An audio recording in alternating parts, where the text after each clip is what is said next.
Hello সবাইকে। আজকে Spencer's থেকে নিয়ে নিয়েছি কিছু আইটেম, পাওভাজি ব্রেড আর এটা বার্গার ব্রেড, দুটোই 50 টাকা করে নিয়েছে।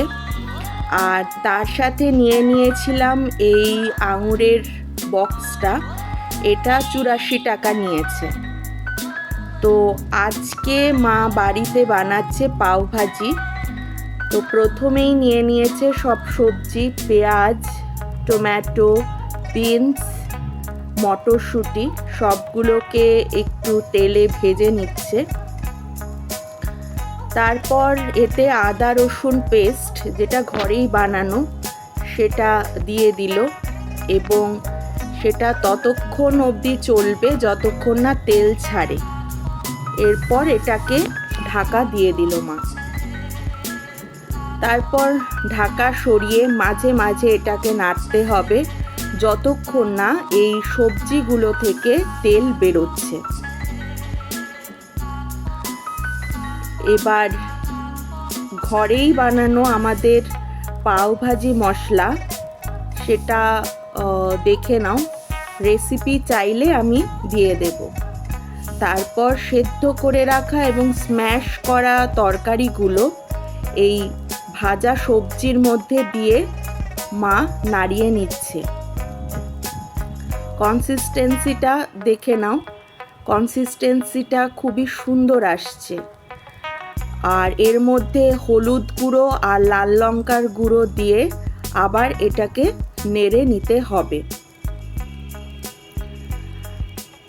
স্ম্যাশার দিয়েও স্ম্যাশ করতে পারো, বা বাড়িতে কোনো যদি হাতা বা কিছু থাকে সেগুলো দিয়েও স্ম্যাশ করা যায়। কনসিস্টেন্সিটা আস্তে আস্তে গাঢ় হচ্ছে, কনসিস্টেন্সিটা কিন্তু খুবই ইম্পর্টেন্ট। এরপর জল দিয়ে আরেকটু পাতলা করে নেওয়া হলো, না হলে সবজিগুলো লেগে যাচ্ছিল। তারপর এই বাড়িতে বানানো পাওভাজির মশলাটা অ্যাড করে দিয়ে এটাকে বারবার করে মা নাড়ছিল। লবণ স্বাদ মতো অ্যাড করে নিতে হবে। সব শেষে বাটার দিয়ে দিতে হবে। বাটারের পরিমাণটা যে যেরকম খেতে চাও সেরকমভাবে অ্যাড করো। আর সব শেষে ধনেপাতা, অনেকটা ধনেপাতা।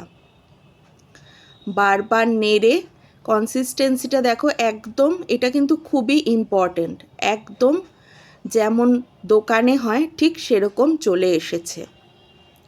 তোমাদের আরেকটু ভালোভাবে দেখিয়ে দিই কনসিস্টেন্সিটা।